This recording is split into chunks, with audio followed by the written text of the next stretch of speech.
इस वीडियो में Delhi police constable exam analysis 24 दिसंबर के व्हाट्सएप के एकदम रियल क्वेश्चन मिल चुके हैं। 100% एकदम रियल क्वेश्चन है और आपको इसकी पीडीएफ चाहिए तो फ्रेंड फ्री में उपलब्ध है, टेलीग्राम पे जाकर जुड़ जाइए। आज दो स्टूडेंटों ने मुझे क्वेश्चन भेजी, दोनों स्टूडेंट राजस्थान के, एक लड़की एक लड़का है। लड़का का नाम है नीतीश कुमार। मुझे क्वेश्चन भेजी, दोनों स्टूडेंट राजस्थान के, एक लड़की एक लड़का है। लड़का का नाम है नीतीश कुमार, मीना वो कहाँ का है फ्रेंड्स, वो सीकर राजस्थान का। और लड़की का नाम मैं नहीं बता सकता, उन्होंने मना किया, वो भी राजस्थान की। इनको बहुत बहुत धन्यवाद है, इन दोनों ने क्वेश्चन बताए और इन्होंने बोला जैसे मुझे हेल्प मिली इसी तरह से मैं हेल्प के लिए क्वेश्चन भेज रहा हूँ। तो दोनों के लिए बहुत बहुत धन्यवाद है जो राजस्थान से। इसके अलावा नेक्स्ट क्वेश्चन से पहले मैं आपको बता देता हूँ, मैथ का लेवल वही है जो पहले था, बस संख्या चयन देखने को मिलेगी। सिंपल मैथ रीजनिंग आप देख सकते हो। और मैं आपको बता देता हूँ रीजनिंग के 23 क्वेश्चन बनना है, यानी कि 2 क्वेश्चन आपको मैथ के मिल रहा है उसमें। ओके, और यहाँ पर यही लेवल यही पैटर्न है, बस आपको संख्या चयन देखने को मिलेगी। एक मैंने पूरे क्वेश्चन लिख के टेलीग्राम पर डाल दिया, डिस्क्रिप्शन नीचे लिंक है, आप जाके देख सकते हो। बात करते हैं फ्रेंड, फर्स्ट क्वेश्चन पूछा गया था एलआईसी का महानिदेशक कौन है। या तो एलआईसी के महानिदेशक पूछा था या इसका चेयरमैन पूछा था। तो फ्रेंड बात करते हैं दिसंबर 2025 में एलआईसी के चेयरमैन कौन है, तो सिद्धार्थ मोहंती। कौन है, सिद्धार्थ मोहंती है। इसके अलावा बात करना चाहता हूँ फ्रेंड्स, एलआईसी के वर्तमान में मुख्य अधिकारी सीईओ प्रबंधक कौन है, तो फ्रेंड्स CR दौर ई स्वामी है। बात करते हैं जिन्होंने 24 जुलाई 2025 को पदभार संभाला था, जबकि यह राधाकृष्ण संदर्भी थे। 1 दिसंबर 2025 को प्रबंधक निर्देशक के रूप में कार्यरत थे। और सिद्धार्थ मोहंती पूर्व अध्यक्ष और पर अब दौर ई स्वामी शीर्ष पर है। ओके, इसके अलावा नेक्स्ट क्वेश्चन पूछा गया था, नेक्स्ट क्वेश्चन था राष्ट्रपति पर महाभियोग किस अनुच्छेद में है। तो फ्रेंड बात करते हैं राष्ट्रपति पर महाभियोग की प्रक्रिया भारतीय संविधान के अनुच्छेद 61 में है। तो राइट आंसर हो जाएगा अनुच्छेद 61 में है।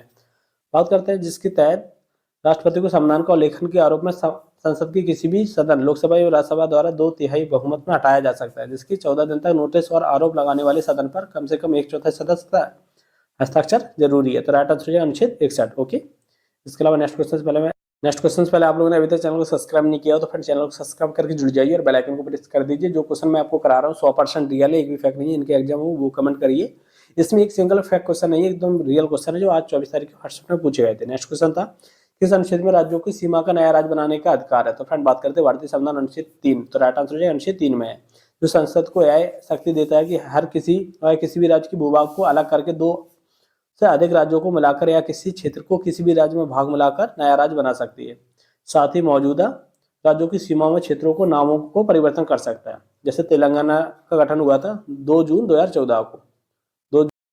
गौर मारिया नृत्य किस राज्य से संबंधित है। तो फ्रेंड राइट आंसर हो जाएगा जनजाति गौरव दिवस 2024 में गौर मारिया नृत्य छत्तीसगढ़ में मनाया जाता है, जो राज्य की आदिवासी समुदाय में विशेषतर बस्तर क्षेत्र में मनाया जाता है।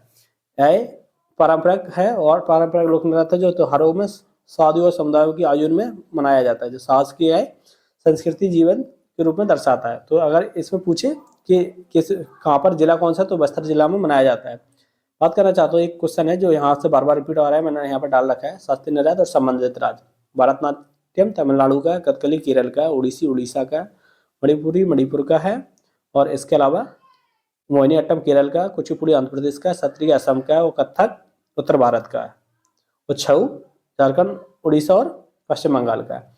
यहाँ से हर सब्जेक्ट में एक क्वेश्चन देखने को मिलेगा, यही चार्ट से। तो यही चार्ट की पूरी पीडीएफ मैंने टेलीग्राम पर डाल दूंगा, आप जाके देख सकते हो। यहाँ से एक क्वेश्चन सिंपल आसानी से कर सकते हो। इसके अलावा नेक्स्ट क्वेश्चन था 2023 में 7 अकेडमी उपन्यास किस आधार था। 2023 में 7 नाटक अकेडमी का उपन्यास किस पर आधारित था, वो इंग्लिश भाषा में। बात करते हैं फ्रेंड्स 2023 में 7 अकेडमी पुरस्कार के लिए अंग्रेजी भाषा का उपन्यास नीलम शरण गौर पर था। तो राइट आंसर है नीलम शरण गौर। और इसके सामने संग थे वैक्यूम इन राणा, जिनकी जो भारतीय शास्त्रीय संगीत और संगीतकार यात्रा थे आधुनिक विषय में साथ जोड़ता है, जिसमें से ऐतिहासिक अंतर्दृष्टि और काल्पनिक कहानी मिश्रण है। तो राइट आंसर है इसका नीलम शरण गौर। ओके, इसके अलावा नेक्स्ट क्वेश्चन पूछा गया था, नेक्स्ट क्वेश्चन था दूसरी पंचवर्षीय योजना का उद्देश्य क्या था। ये जरूरत थी या इसका उद्देश्य क्या था, इस तरह से आया था। तो फ्रेंड बात करते हैं दूसरी पंचवर्षीय योजना 1956 से लेकर 61 के बीच थी और औद्योगिकरण पर जोर दिया गया था। तो राइट आंसर हो जाएगा उद्योग पर जोर दिया गया था। राष्ट्रीय आय में वृद्धि रोजगार के अवसरों पर विस्तार पर आम असमानताओं को कम करने के लिए थी, खासकर भारी बुनियाद उद्योगों में जोर देते थे ताकि देश में उत्पादन क्षमता बढ़े और गरीबी लड़ा जा सके। पहली योजना सफलता के बाद इस योजना में एक अधिक सहज दृष्टिकोण अपनाया गया था, जिसका लक्ष्य था आत्मनिर्भर और औद्योगिकरण व्यवस्था बनाना था। यह किस पर आधारित थी, यह महानलोबस मॉडल पर आधारित थी।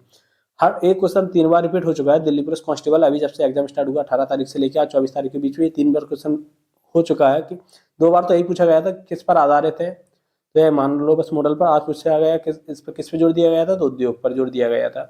ये मैंने आपको एक चार्ट दे रखी थी, पूरी पंचवर्षीय योजना, यानी कि 12 पूरी पंचवर्षीय योजना है। प्रथम पंचवर्षीय योजना कब से कब तक रही, उद्देश्य क्या था, प्रधानमंत्री कौन थे और किस मॉडल पर आधारित थी। बस यही चार पूछ रहा है और यही हर बार में दे रखा है।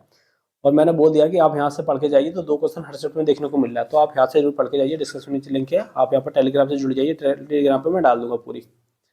इसके अलावा नेक्स्ट क्वेश्चन था खुदीराम बोस को कितनी उम्र में फांसी दे दी गई थी, तो राइट आंसर है 18 वर्ष में। कितनी, 18 वर्ष में दे दी गई थी। बात करें फ्रेंड 11 अगस्त 1908 में सिर्फ 18 साल की उम्र में फांसी हुई थी, जिसमें भारत के सबसे कम उम्र की क्रांतिकारियों का शहीदों में से एक बन गए थे, जिन्होंने ब्रिटिश शासन के खिलाफ अपनी जान न्यौछावर कर दी गई थी। तो राइट आंसर है 18 वर्ष। इसके अलावा नेक्स्ट क्वेश्चन था इसरो के अध्यक्ष कौन है वर्तमान में, तो फ्रेंड बात करते हैं वर्तमान में इसरो के अध्यक्ष DV नारायण है, जिन्होंने 14 जनवरी 2015 को पदभार संभाला था। यह सोमनाथ के स्थान पर लिया था। वह अंतरिक्ष विभाग में सचिव और अंतरिक्ष आयोग में अध्यक्ष के रूप में कार्यरत है। तो right answer doctor BR Narayan. वर्तमान कौन क्या है, यहाँ से क्वेश्चन 2 मिल रहा है हर शिफ्ट में, तो यहाँ से पढ़ के जाइए। इसके अलावा नेक्स्ट क्वेश्चन था सत्रिया किस राज्य का नृत्य है, तो फ्रेंड बात करें सत्रिय असम राज्य का लोक नृत्य है, जो जिसकी उत्पत्ति 15वीं शताब्दी में वैष्णव संत शंकरदेव ने की थी और धार्मिक अनुष्ठानों हिस्सों के रूप में था, जो 2000 वर्ष में सांस्कृतिक रूप में मनाया जाता है। मैंने बोला था कि अभी यहाँ से हर सेट में क्वेश्चन देखने को मिला है नृत्य से, और मैंने बताया था आपको, ये देखो शास्त्रीय नृत्य पूछा था असम का, तो अभी पूछ लिया गया है, तो मैंने ये चार्ट डाल दिया, यहाँ पर चार्ट आपको देख के जाना है। इसके अलावा नेक्स्ट क्वेश्चन से पहले मैं आपसे रिक्वेस्ट करता हूँ फ्रेंड चैनल को सब्सक्राइब कर लीजिए, इतना तो बनता है। मैं आप सबके लिए इतनी हेल्प कर रहा हूँ, मैथ रीजनिंग के पूरे क्वेश्चन आपको भेज रहा हूँ और एक एक क्वेश्चन का एनालिसिस करा रहा हूँ। बस आप चैनल को सब्सक्राइब करके जुड़ जाइए और टेलीग्राम से जुड़ जाइए, बस मैं आपसे इतना चाहता हूँ।